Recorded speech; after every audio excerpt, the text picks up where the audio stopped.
Yeah. Oh, yeah. Oh, yeah. Oh, yeah. Oh, yeah. Oh, yeah. Oh, yeah. Oh, yeah.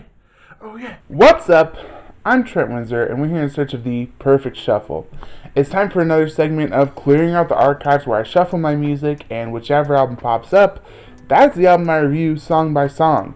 If a song is more than 50% skippable, if I would skip it more than half the time, I say get rid of it. Not worth your time. If a song is less than 50% skippable, if I would listen to it more than half the time, I say it's a worthy addition for your perfect shuffle.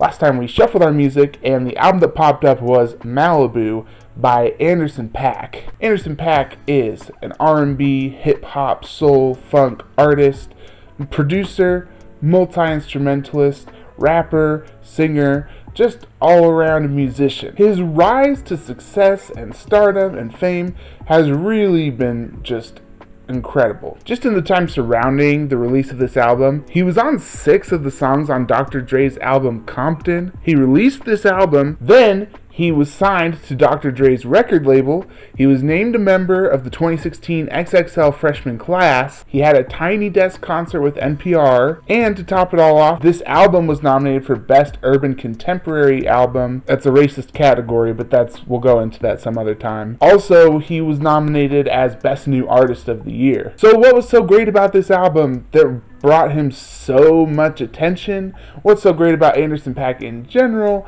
Let's find out as I review this album song by song. We're going to do this tier list style because there are 16 songs to get through.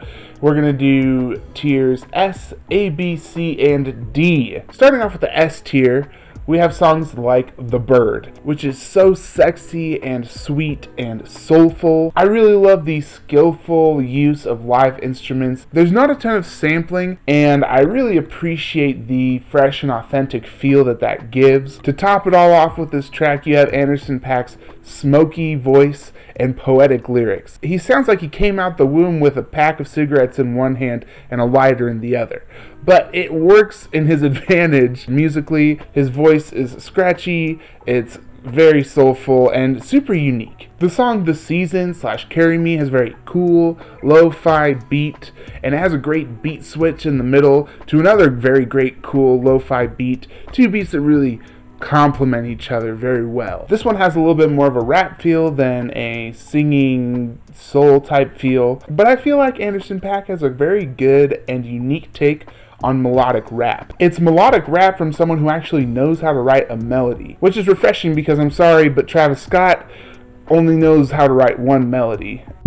So it's cool to see Anderson Paak write a unique and well thought out melody for his melodic raps. Last in the S tier, we have the song Come Down, which is very bouncy, has an extremely funky bass line and some nasty guitars on there. I absolutely love his rapping on this song. He's got some great unique flows and really uses his cadence to get the bouncy and energetic feel of this song going. It's got a really cool live performance feel. Feels like they're right in the middle of a crowd. And it comes with a great music video, which is like a visual representation of Sugar Shack by Ernie Barnes.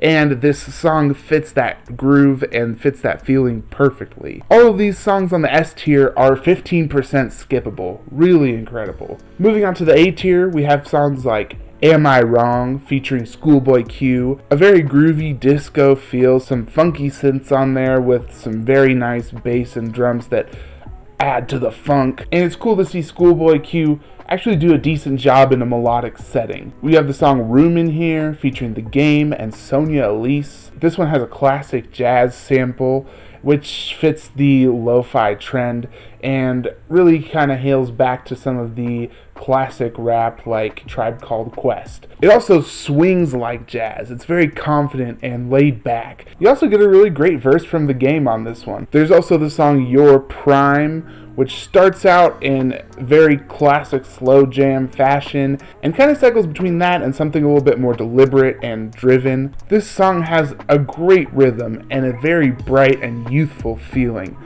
And all of that is once again added to by Anderson Paak's great vocal performance. We have the song Celebrate, which has a very classic Motown feel, and his smoky voice fits so well within that Motown setting. Last in this tier we have The Dreamer featuring Talib Kweli and the Team and Family Choir. The bouncy, fat bass really drives this song. The choir feature is pretty great, the Talib Kweli verse is pretty decent, and it's all very celebratory and very righteous. All of the songs in the A tier I would say are 25% skippable. Moving on to the B tier, we have songs like Heart Don't Stand a Chance. I actually really appreciate the drumming on this song.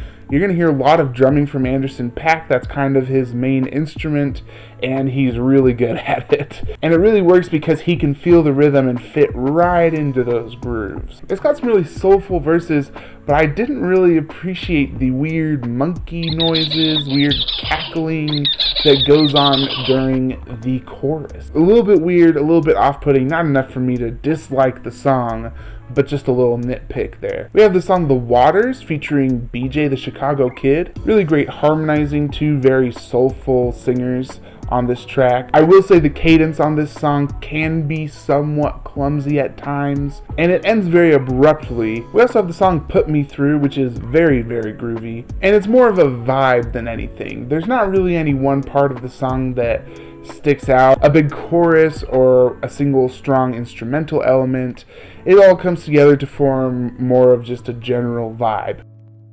All of these songs in the B tier, I would have to say, are 35% skippable. Still really great songs. Moving on to the C tier, we have songs like Without You featuring Rhapsody. Some very twinkly keyboard over a very sultry bass line. Once again, the cadence is a little bit clumsy on this song and doesn't always fit the vibe that I feel like they're going for.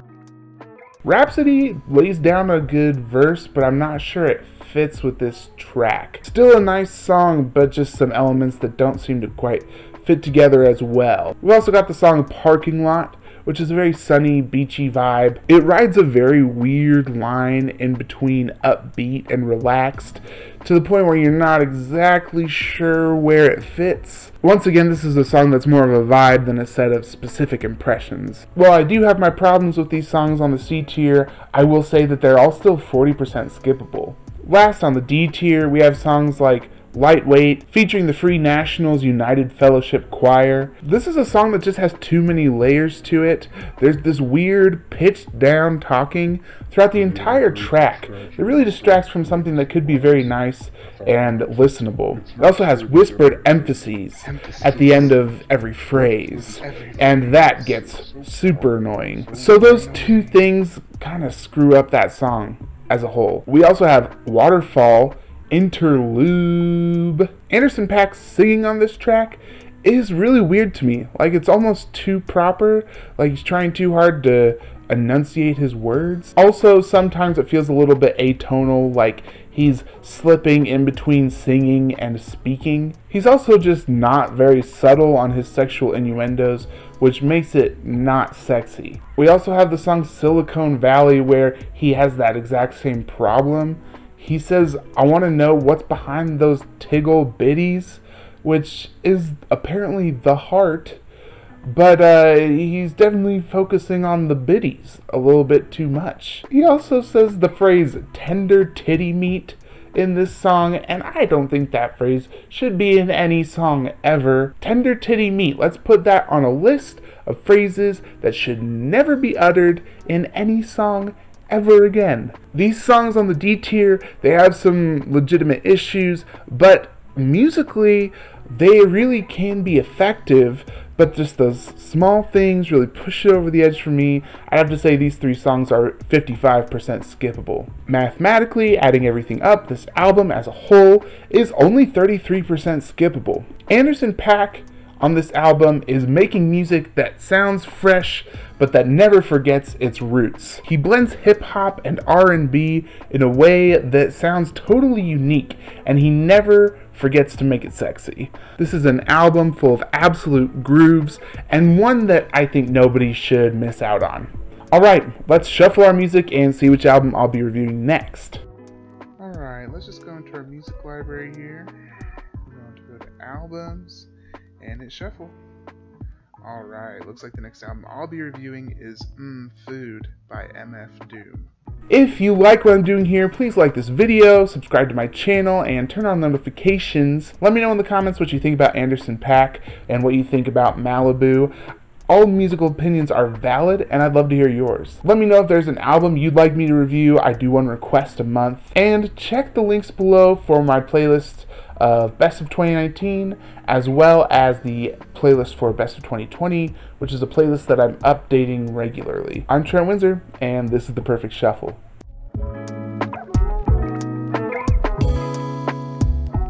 Lightweight, featuring the Free Nationals United Fellowship Choir.